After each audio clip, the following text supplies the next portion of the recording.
Hi friends, నేను సుపర్ణ ఫ్లేవర్స్కి స్వాగతం. ఈరోజు మన రెసిపీ వచ్చేసి ఒక టేస్టీ హెల్దీ చట్నీ.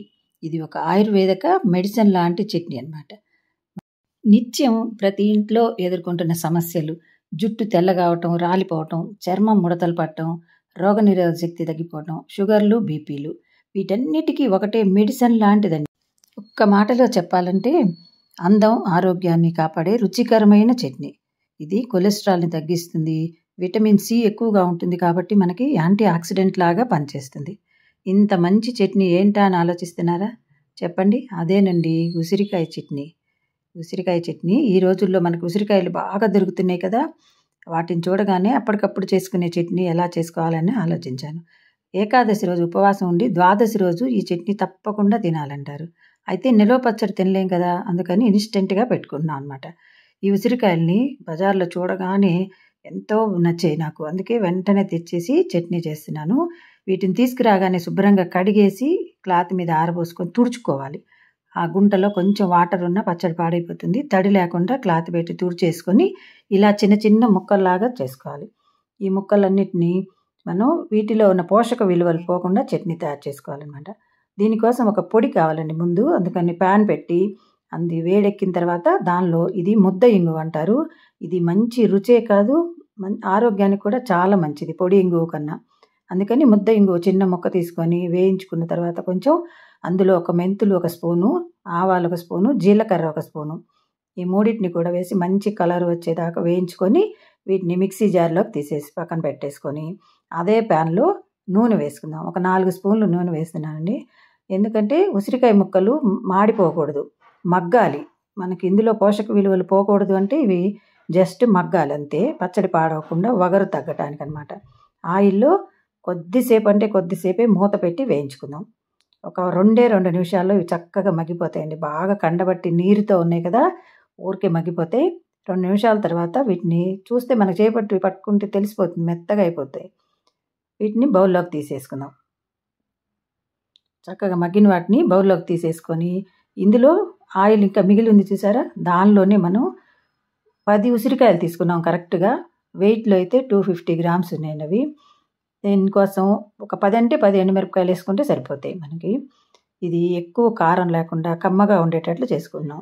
5 పచ్చిమిరపకాయలు ఇవి వేసేసుకొని, ఎండుమిరపకాయలు కొంచెం వేగిన తర్వాత పచ్చిమిరపకాయలు వేసాం. ఇవి పచ్చివాసన పోవటానికి అంతే, జస్ట్ అలా అనేసి స్టవ్ ఆపేసేయండి. ఆపేసి దీనిలో ఒక 1/2 స్పూన్ పసుపు, 1.5 స్పూను సాల్ట్ వేస్తున్నాను నేను. ఇది ఉసిరికాయ పచ్చడి ఇలాంటి పచ్చళ్ళకి కల్లుప్పు వేసుకుంటే బాగుంటుందండి. మీరు సాల్ట్ వేసేటైతే ఒకే స్పూన్ వేసుకొని సరిపోతుంది.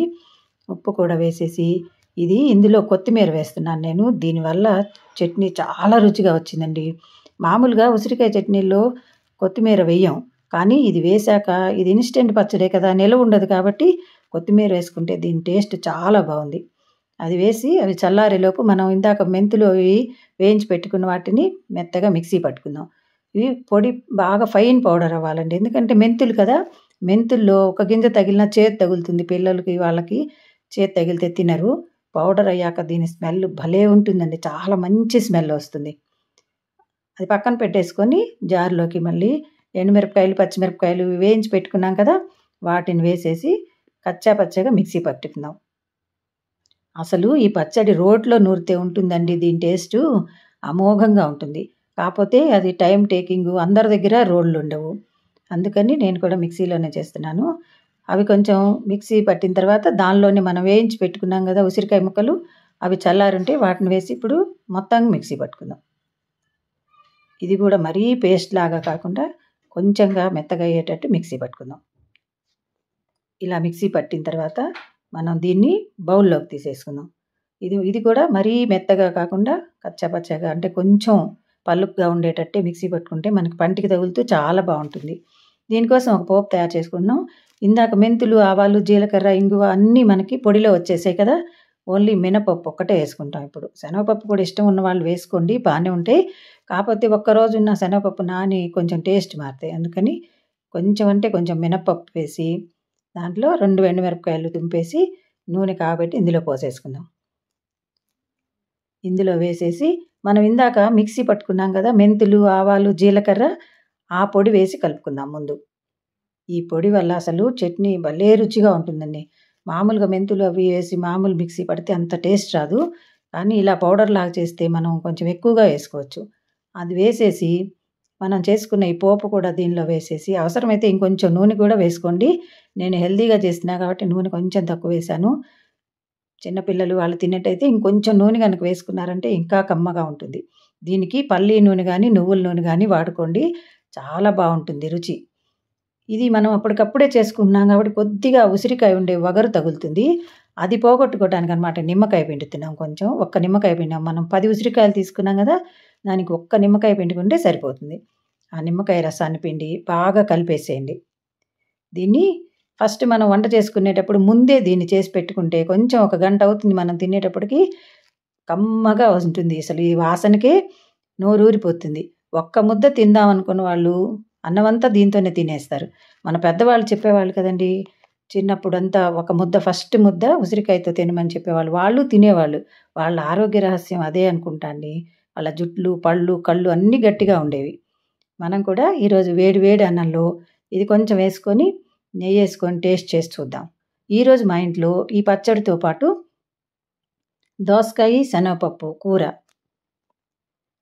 దీంతో పాటు ములక్కాడ, టమోటాతో వేసిన సాంబారు. వీటన్నిటిని సర్వ్ చేసుకొని వేడి వేడి అన్నంలో పెట్టుకుందాం. ఇది బ్రౌన్ రైస్ అండి. ఇప్పుడు అందరూ తెల్లగా మల్లెపూలాగా ఉంటుందని తెల్ల రైస్‌తో తినేస్తున్నారు. కానీ అందరికీ అందులో బలం ఉండదని తెలుసు. కానీ అదే తింటారు. కానీ అది తగ్గించండి. ఈ ఒక్క పట్టు రైస్ బియ్యం అన్నా కనీసం తినటానికి ట్రై చేయండి. ఎక్కువ ఆరోగ్యం, బలం కూడా. ఆ తెల్ల బియ్యంలో ఏమి ఉండవు. ఉట్టి పిప్పి తప్పిదే. అందుకని కనీసం వారంలో 4, 5 రోజులన్నా ఇవి తినటానికి ట్రై చేయండి. ఇప్పుడు ఈ వేడన్నంలో ఉసిరికాయ పచ్చడి నెయ్యేసుకొని తిని టేస్ట్ చేద్దామా? మీకు నచ్చిందా? ట్రై చేస్తారా? ఈ వీడియో నచ్చితే లైక్ చేయండి, కామెంట్ చేయండి, సబ్స్క్రైబ్ తప్పకుండా చేయండి.